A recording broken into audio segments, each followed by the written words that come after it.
여러분들 오늘 하루도 주 안에서 잘 지내고 있습니까? 뜨거운 여름 날씨가 계속 진행이 됩니다. 근데 이제 내일 비가 오므로 인해서 날씨가 조금 기온이 좀 사그러들기 시작하겠지만 그동안 한 주간 무더운 여름이 계속해서 좀 진행이 됐습니다. 아무쪼록 이 한국은 이 5월 5일 이 어린이날을 맞이한 연휴인데, 제가 이게 말씀을 생각하면서 우리가 하늘나라의 어린이집, 세상의 자녀들이 부모에게 말씀을 순종하고 이렇게 의지하는 것처럼 하나님의 자녀들은 하나님의 말씀에 의지해서 그분의 말씀에 순종하는 그러한 하늘나라의 어린이가 됐으면 좋겠다, 그런 생각을 해봅니다. 아무쪼록 여러분들 삶 속에 주님의 은혜가 함께 하셔서 그 말씀으로 인해서 우리가 영육간 더 강건한 그러한 삶이 되기를 진정으로 바랍니다. 이 때에 대한 이 예수님께 처음 공생애를 시작하시면서 하신 예수님의 기별의 첫 번째 요지가 뭡니까? 때가 찼고 하나님의 나라가 가까웠으니 회개하고 복음을 믿으라. 그렇게 마가복음 1장 14절 15절 그런 말씀이 있죠. 이 때에 대한 것을 잘 아는 것이 참 중요합니다. 지금 우리가 어떤 때에 살고 있는지, 이스라엘 백성들은 예수님이 권고하시는 그 때를 잘못 분별하고 그 때를 잘 분별하지 못함으로 인해서 그들은 결국 구원에 이르지 못했다는 것을 우리가 알게 됩니다. 예수님이 처음 초림하시는 그 기별이 5번 반복이 됐습니다. 첫 번째가 그 기별이 언제 됐냐 그러면 예루살렘 성전에서 사가라가 제단에서 이 봉사할 적에 처음 예수님의 탄생이 예고됐습니다. 천사를 통해서 전달됐고, 그 두 번째는 천사들이 베들레헴 언덕에서 목동들에게 예수님이 탄생하실 것에 대한 기별을 증거를 했습니다. 그게 두 번째고, 세 번째는 동방 박사들이 예루살렘 찾아왔죠. 그래서 예수님이 어디에 탄생했는가를 그들이 찾기 시작한 게 세 번째고, 네 번째는 성전에서 시몬과 안나가 그분의 신성에 대해 증거하는 것을 우리가 들 수 있습니다. 네 번째는 침례 요한이다 하고 세례 요한이다 하는 그 요한이 예수님 세상죄를 지고 가는 하나님의 어린 양이라는 기별을 5번째로 이렇게 예수님의 초림을 증거를 했습니다. 침례 요한도 똑같이 얘기를 했죠. 기별이 나중에는 때가 찼고 하나님의 나라가 가까웠으니 회개하고 복음을 믿으라는 기별을 강력하게 증거를 했습니다. 예수님께서 공생애 시작하시면서 이 기별을 증거하셨는데, 그분께서 우리가 요한복음 5장에 보면은 베데스다 연못가에 38년 된 중풍병자를 치료하시고 고치심으로 인해서 결국 사내들이 불려가게 됐습니다. 그때 예수님께서 자기가 하나님의 아들이라는 것을 증거를 했습니다. 예수님께서. 근데 예수님의 초림을 5번째 증거한 것처럼 성경의 예언의 말씀에도 보면 계시록에 보면 5번의 천사의 경고가 마지막 예수님의 재림의 경고의 기별이 동일하게 반복되는 것을 우리가 알 수가 있습니다. 제가 그 말씀을 좀 찾아서 좀 말씀을 드리겠습니다. 예수님의 초림에 예수님의 오심을 5번 증거한 것처럼 마지막 계시록에 보면 5번의 증거가 나옵니다. 그것이 어디에 나오냐면 요한계시록 14장에 보면 3번에 걸쳐서 예수님의 재림에 대해서 이 시대에 온 나라 백성들에게 마지막 자비의 기별, 경고의 기별을 예수님 재림을 앞에 두고 기별을 전가하는 것이 나옵니다. 요한계시록 14장 6절부터 보겠습니다. 또 보니 다른 천사가 공중에 날아가는데 땅에 거하는 자들 곧 여러 나라와 족속과 방언과 백성에게 전할 영원한 복음을 가졌더라. 그가 큰 음성으로 하되 첫 번째 천사가 하는 음성입니다. 하나님을 두려워하며 그에게 영광을 돌리라. 이는 심판하실 시간이 이르렀음이니 하늘과 땅과 바다와 물들의 근원을 만드신 이를 경배하라. 창조주 하나님을 경배하라는 예수님의 오심을 가까이 두면서 마지막 경고의 기별이 있습니다. 하나님께 경배를 드리라. 두 번째 또 8절에 또 다른 천사가 둘째가 그 뒤를 따라 말하되 무너졌도다 무너졌도다 큰 성 바벨론의 모든 나라를 그 음행으로 인하여 진노의 포도주를 먹인 자로다. 모든 하나님의 대적한 그 백성들 그 모든 바벨론은 결국에는 무너질 것을 무너졌다고 얘기를 합니다. 9절에 세 번째 경고의 음성이 또 다른 천사가 셋째가 그 뒤를 따라 큰 음성으로 말하되 만일 누구든지 짐승과 그 우상에게 경배하고 이마에나 손에 표를 받으면 그도 하나님의 진노의 포도주를 마시겠다고 그렇게 얘기를 하고 있습니다. 이게 이제 세 번째 경고고 계속 18장에 가면 두 번에 걸쳐서 4번과 5번의 경고의 마지막 경고의 기별이 있습니다. 계속 18장에 보면 18장 1절부터 보겠습니다. 이 일 후에 다른 천사가 이게 4번 순서로 보면 4번째입니다. 이 일 후에 다른 천사가 하늘에서 내려오는 것을 보니 큰 권세를 가졌는데 그의 영광으로 땅이 환하여지더라. 힘센 음성으로 외쳐가는데 무너졌도다 무너졌다 큰 성 바벨론이요 귀신의 처소와 각종 더러운 영에 모이는 것과 각종 더럽고 가증한 새에 모이는 것이 되었다. 이게 4번째인데 이 두 번째 외치는 둘째 천사의 외치는 그 경고의 음성을 반복했는데 여기 와서는 그 바벨론이 귀신의 처소와 각종 더러운 영에 모이는 것, 각종 더러운 가증한 새에 모이는 것이 되었다는 것은 하나님을 믿는 종교단체들이 결국 타락하고 배도함으로 말미암아 어떻게 되냐면 그 장소는 결국 하나님의 영이 모이는 것이 아니고 귀신의 영이 모이고 각종 더러운 영이 모이고 귀신의 처소가 되고 더럽고 가증한 새에 모이는 것이 변질되고 타락되었다는 것을 경고의 음성을 4번째 하면서 마지막 5번째 경고가 어디 나오냐면 4절에 또 내가 듣는 하늘에서 다른 음성이 천사의 음성입니다.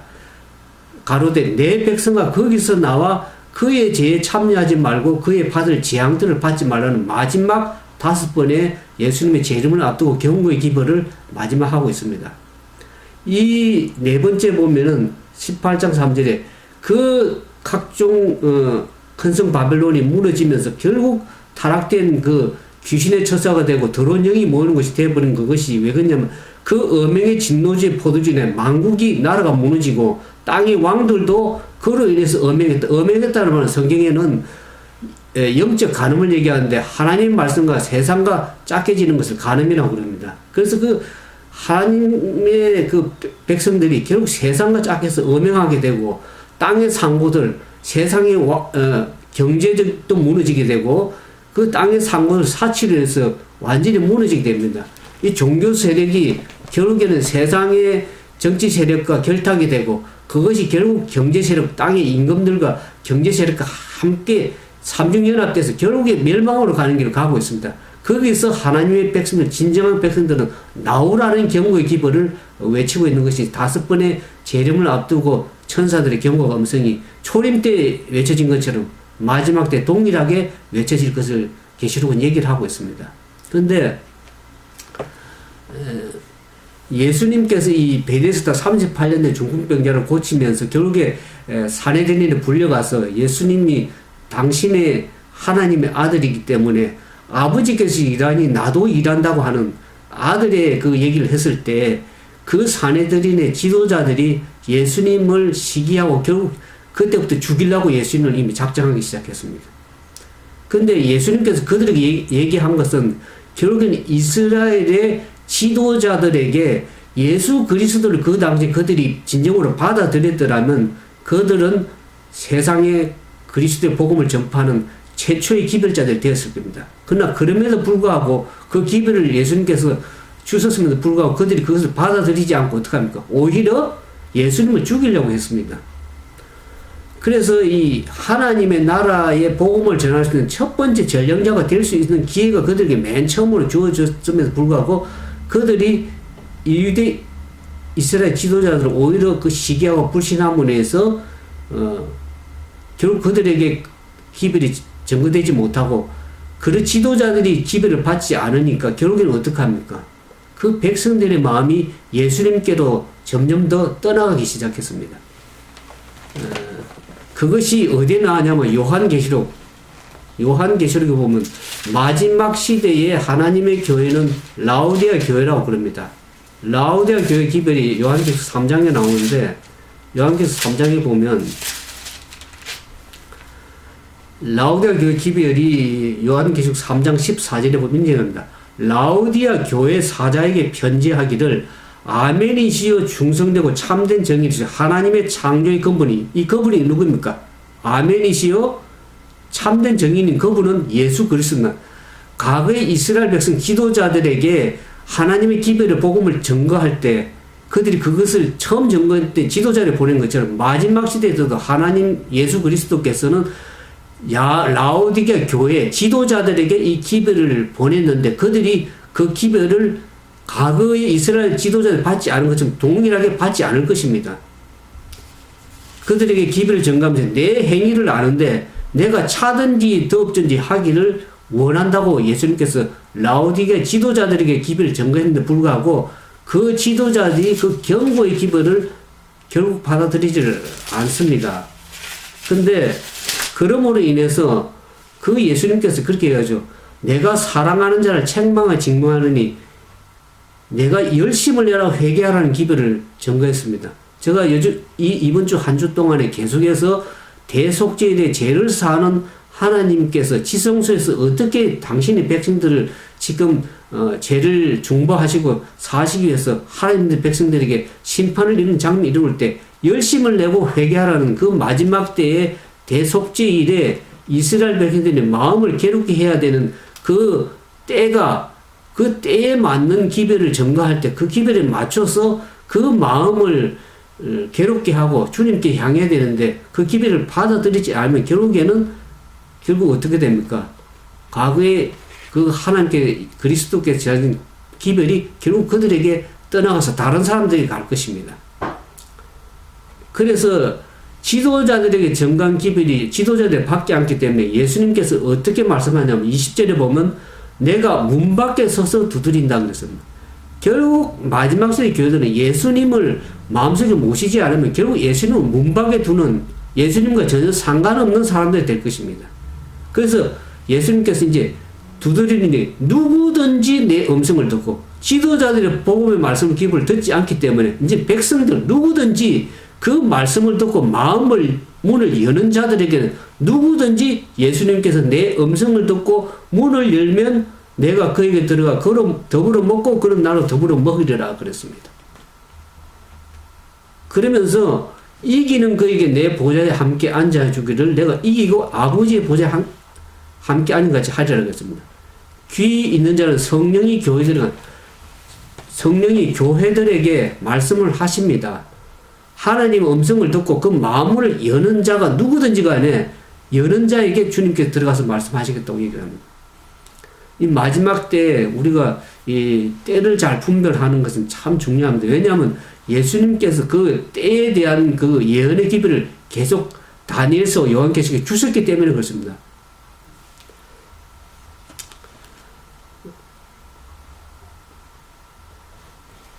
그래서 예수님께서 지도자들이 그 당시 초림 때 받지 않기 때문에 누구에게 기별을 갔냐 그러면 불황묵식한 사람들, 갈릴리 사람들에게 예수님께서 이 유대에서 봉사하시다 갈릴리로 봉사를 가셨습니다. 갈릴리 사람들이 그 불황묵식한 사람들이 있지만은 그들의 마음은 예수님의 말씀을 들을 수 있는 마음이 열려져 있던 사람들이 있습니다. 유대 지도자들은 그 말씀에 정통하고 그렇게 했지만 그들은 예수님이 하나님의 아들이심을 증거할 때 그들은 오히려 예수님을 당신이 하나님의 아들이라는 그것을 인해서 결국 예수님을 죽이려고 했던 것을 우리가 알게 됩니다. 예수님께서 언거하거나 격리하기 위해서 갈릴리 가신 것이 아니라 그들이 이미 마음의 문이 열려져서 복음의 기별을 단순히 받을 사람들 마음이 준비되어 있었기 때문에 갈릴리로 봉사를 옮기신 것입니다. 그러면서 예수님께서 그때 전하시면서 이 때가 찼고 하나님의 나라가 가까웠으니 회개하고 복음을 믿으라는 이 기별이 결국 예언의 기초적인 기별이었습니다. 예수님은 항상 때에 맞춰서 일을 하셨던 것을 알게 됩니다. 우리가 이 다니엘서 9장에 보면 이 예수님께서 그 때에 맞춰서 일한 것이 나옵니다. 다니엘서 9장에 보겠습니다. 그 예언의 때가 계속 기록이 되어 있습니다. 다니엘서 9장. 제가 찾죠. 다니엘서 9장 24절에 그런 말씀이 있습니다. 내 백성과 내 거룩한 성을 위하여 70일으로 기한을 정한나니 허물이 마치고 제가 끝나며 제약이 영속되며 영원한 의가 드러나며 이상과 예언이 응하며 또 지극히 거룩한 자가 기름 부음을 받으리라. 이 말을 가브리엘 천사를 통해서 다니엘에게 알려준 다니엘서 9장 24절에 가브리엘 천사가 이스라엘 백성들을 위한 은혜의 기간은 언제냐면 70일으로 정해졌다 그랬습니다. 이래라는 것은 한 주를 가리키는데 70주면은 77, 490 이스라엘 백성들 향해서 1년은 성경에는 1년으로 계산하기 때문에 490일이 490년이라는 기간입니다. 이스라엘 백성을 위해서 은혜 기간이 주어진 것이 490년입니다. 그 490년인데 이 기간의 기산점이 다니엘서 9장 25절에 나옵니다. 이 기간의 예언의 기간의 시작이 어떻게 되는지를 아까 다니엘 9장 24절 읽었고요. 그러므로 25절에 너는 깨달아 알지니라 예루살렘을 중건하는 영이 날 때부터 기름 부음을 받은 자 왕이 일어날 때까지가 7일에요. 62일에가 지날 것이요. 그때 곤란 중에 성이 중건되어 거리와 해자를 이룰 것이며 62일 후에 기름 부음 받은 자가 끊어질 것이며 장차 한 왕이 와서 그 성읍과 성소를 회파하리니와 그의 종말은 홍수의 엄문함 같으며 또 끝까지 전쟁이 있으니 황폐되기 작정이다. 27절에 그가 장차 많은 사람을 더불어 한 일해 동안 언약을 굳게 정하였고 그가 그 일의 절반에 제사와 예물을 금지할 것이며 그랬습니다. 이 예언의 말씀을 제가 조금 풀어서 여러분들이 이해할 수 있도록 도움의 말씀을 드리겠습니다. 예수님께 기름 부음 예루살렘을 중건하라는 영이 날 때부터라는 그것이 언제 기산점이 되냐 그러면 아닥사스다 왕 롱기마누스 칙령으로 끝을 맺은 것이 예루살렘 중건령이 언제 맞죠? 기원전 457년 가을에부터 효력이 발휘됐다고 기록이 되어 있습니다. 이때부터 430년은 서기 27년 가을까지 맞는데 이 연의 기간에 이 메시아 그리스도께서 기름 부은 자에게 기름 부음이 서기 27년 가을에 이게 시작이 됩니다. 그래서 그분의 공생의 시작되면서 그분이 때가 찼다는 기별을 선포하기 시작했습니다. 그분이 침례연에게 침례를 받으시고 물에 오를 때 성령이 비둘기같이 임하셔서 성령의 기름 부음을 받으면서 서기 27년 가을부터 그분의 공생애가 시작되면서 그분이 전간 말씀이 때가 찼고 하나님의 나라가 가까웠으니 회개하고 복음을 믿으라는 공생의 시작을 알리기 시작했습니다.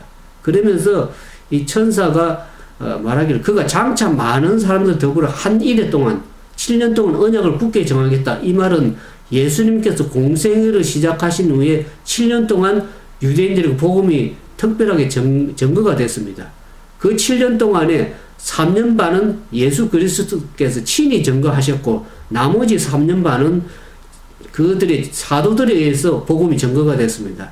그래서 그 일의 절반에 제사와 예물이 금지될 때 다니엘서 9장 27절의 말씀은 서기 31년에 결국 봄에 예수님께서 갈발의 십자가에 그 예언의 말씀에 기초한 그 때에 맞춰서 예수님께서 십자가에 달려 죽으셨습니다. 27년 가을에 공생을 시작하셔서 3년 반 동안 복음을 전가하시고 서기 31년 봄에 예수님께서 예언의 말씀 그대로 십자가에 죽으셔서 달려 돌아가셨습니다. 그때에 이 제사와 예물이 금지가 됐다는 말은 예수님께서 십자가에 죽으심으로 말미암아서 성전의 휘장이 둘로 찢어졌습니다. 그래서 더 이상 제사 드리고 희생 제물 드리는 그 성소 제사 제도는 이미 이제 그도 효력을 발휘하지 못하고 그것이 제사 예물이 끊어지기 시작했습니다. 예수님이 십자가에 죽으심으로 말미암아서 그 말씀을 다니엘서 9장 25절에 그 예언의 말씀을 그대로 때에 맞춰서 기록을 한 것을 우리가 보게 됩니다. 그래서 한일의 즉 7년은 결국 언제 끝났냐 그러면 서기 34년에 끝났습니다. 그 34년이 끝날 때 우리가 성경에 보는 것처럼 스데반이 돌에 쳐서 죽임을 당함으로 인해서 결국에 마지막 유대인들에게 최종적으로 그들이 복음을 거절함으로 말미암아서 그 복음이 누구에게 전거됐습니까? 사도 바울을 통해서 복음이 이방인으로 이제 전거되는 시기로 유대인들에게 대한 그 마지막 복음의 전거 기간은 스데반을 돌로 쳐 죽임을 말하면서 서기 34년에 결국 유대인들의 복음이 끊쳐지고 결국 이방인들에게 복음이 전거되기 시작했습니다.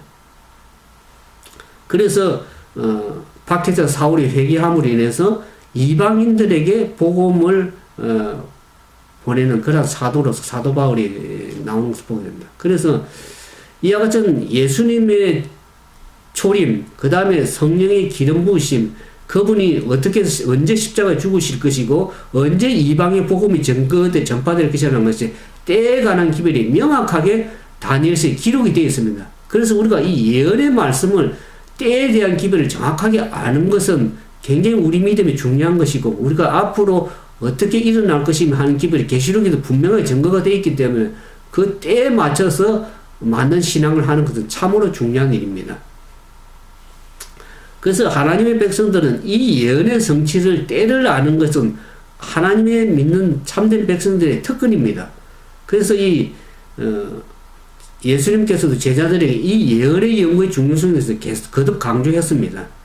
그래서 마태복음 24장 15절에 보면 예수님께서 그랬죠. 읽는 자는 깨달을진저 그 때에 대한 분명한 말씀을 통해서 지혜 있는 자는 깨달아 알 것이라고 얘기했습니다. 그래서 다니엘서에 보면 마지막 때에 지식이 급격하게 증거될 것을 얘기했습니다. 다니엘서 12장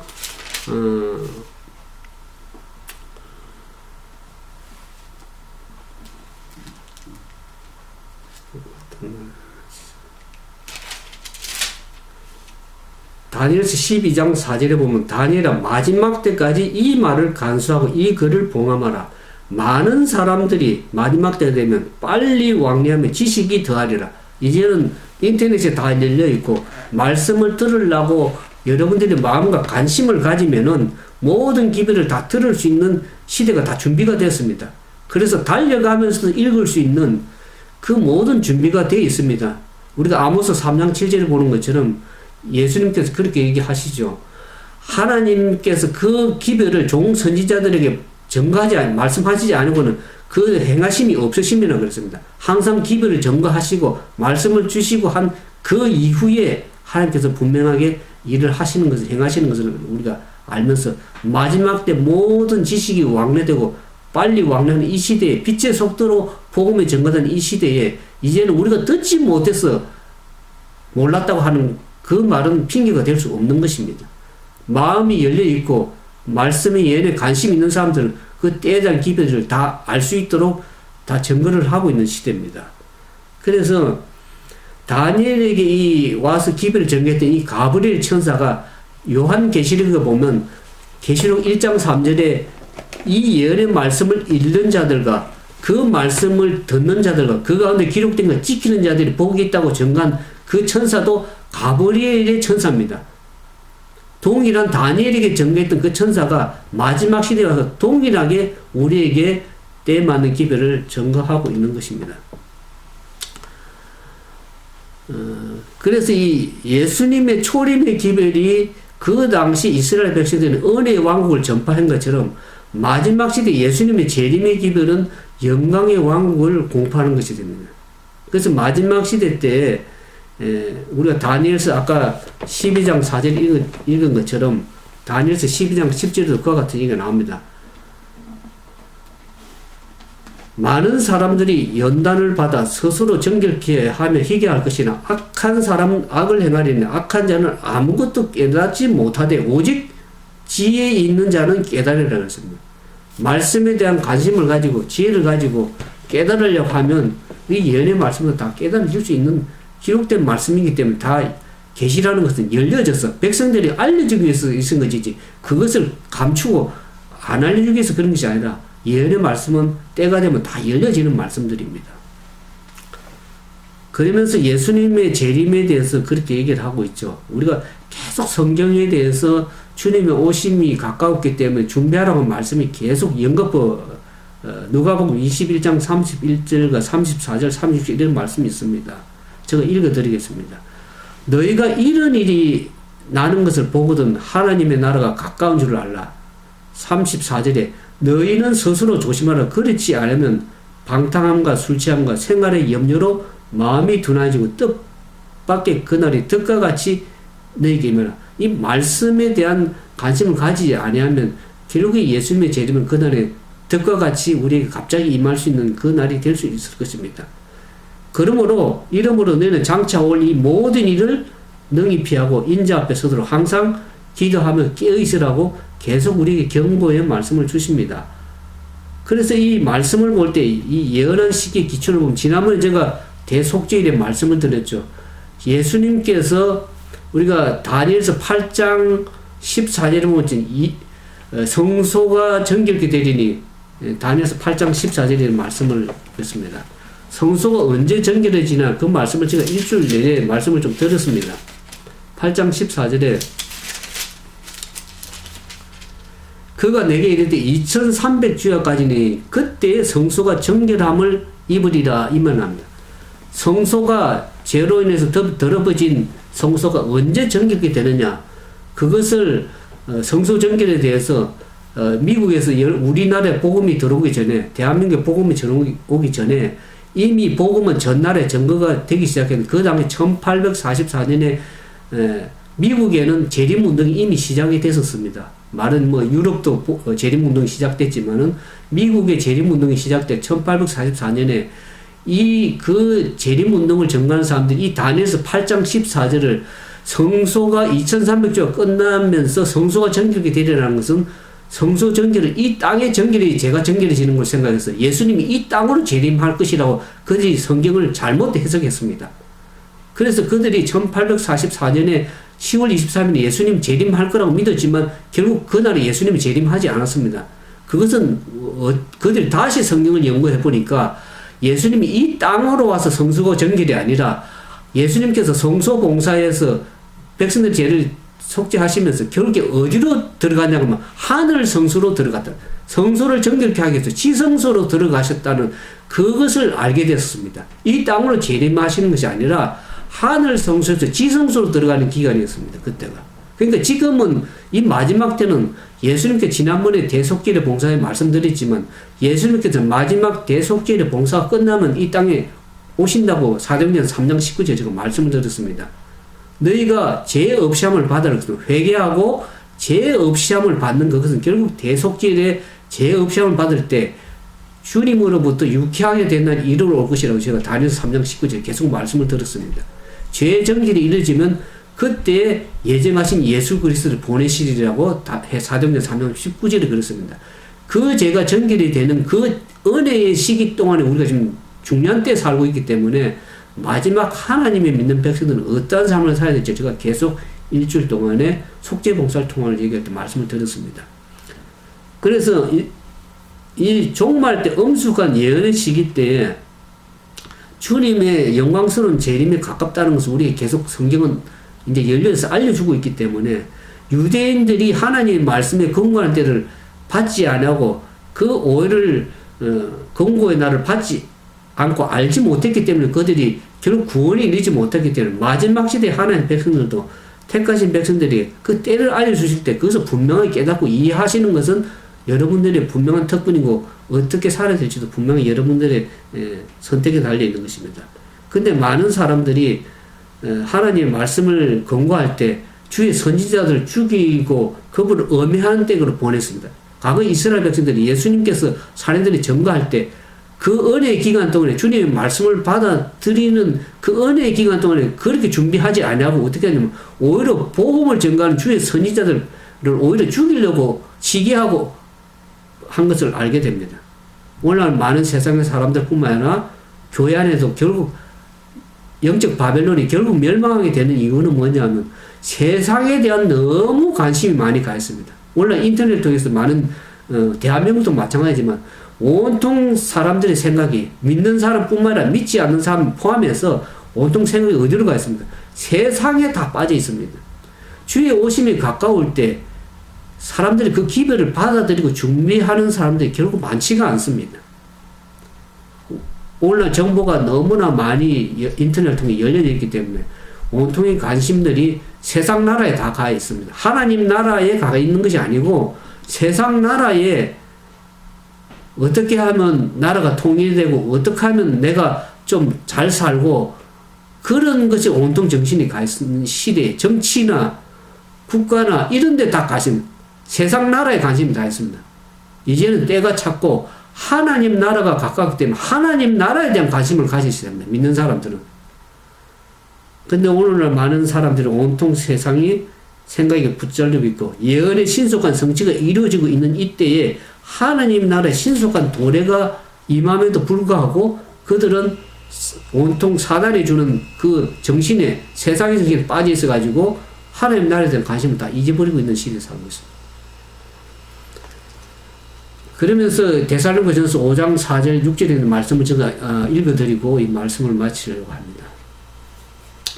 형제들아 너희는 어두움에 있지 아니하며 그 날이 도적같이 너에게 임하지 못하리니 너희는 다 빛의 아들이요 낮의 아들이라. 우리가 밤이나 어둠에 속하지 아니하나니 우리는 우리 주의 재림의 시간이 얼마 남았는지 알 수 없습니다. 그러나 분명히 가까이 이르렀다는 것은 우리가 피부적으로 다 알고 있습니다. 느끼고 있습니다. 그럼에도 불구하고 우리는 어떻습니까? 온통 생각이 하나님 나라에 가 있는 것보다는 세상 나라에 가 있으면 되지 않는다는 거죠. 어두움에 속한 사람들이 아닙니다.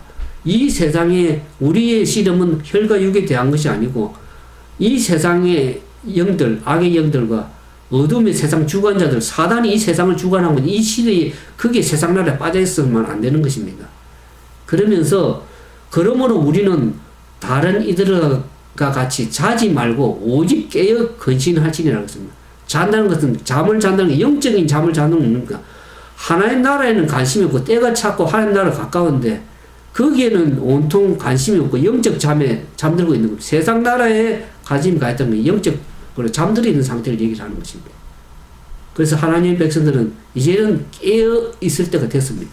이제는 자지 않고 오직 깨어 근신하여서 회개하고 복음을 믿는 이 마지막 시대에 멸망이 임박했던 이 시대에 온전한 구원에 이르기 위해서는 우리가 하나님 말씀으로 돌아가서 경고의 음성을 듣고 예언의 말씀에 때가 어떤 때인지를 분별하면서 사는 지혜 있는 하나님의 참된 백성들이 다 되기를 주님의 이름으로 축원을 드리겠습니다.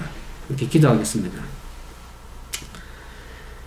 예수님께서 과거에 이스라엘 백성들에게 초림하실 때 말씀하신 것처럼 동일한 그 역사가 이 마지막 시대에도 반복될 것을 아시는 주님께서 당신의 백성들에게 경고의 기별을 동일하게 말씀하실 때 우리가 겸손하게 그 마음을 열고 주의 말씀을 깊이 깨닫고 예언을 용감으로 때가 어떤지를 분별하며 하나님 나라가 이만 가까운 이 시대라는 것을 깊이 마음속에 느끼면서 어떠한 믿음의 삶을 살아야 될지 계속해서 말씀해 주신 그 경고의 음성을 듣고 우리가 분별하여 지혜 있는 사람들이 되어서 우리가 하나님의 말씀을 흘려보내지 않고 그 말씀을 귀담아 듣고 그 때가 이르는 때 그 예언의 말씀을 읽고 듣고 그 가운데 기록된 것을 지키는 자들에게 임하는 그 복을 말씀하신 가브리엘 천사의 음성을 듣고 우리가 준비하는 그런 믿음의 때가 될 수 있도록 도와주시옵소서. 그래야 우리가 멸망에 이르지 않고 주님과 함께 영원한 나라에 들어갈 수 있는 그런 준비되는 마지막 때에 대한 기별을 듣고 준비하는 백성들이 다 될 수 있도록 축복해 주시옵소서. 세상의 주관 나라에 우리의 마음을 온통 빼앗기지 아니하고 주님 오시면 가까움을 보면서 우리의 머리를 들어 구속이 가까움을 깨닫고 그분 오심을 예배하고 준비하는 거룩한 믿음의 삶이 다 될 수 있도록 축복해 주시옵기만을 우리를 죄 가운데 구원하여 주신 예수님 이름으로 감사하며 간절히 기도드리옵나이다.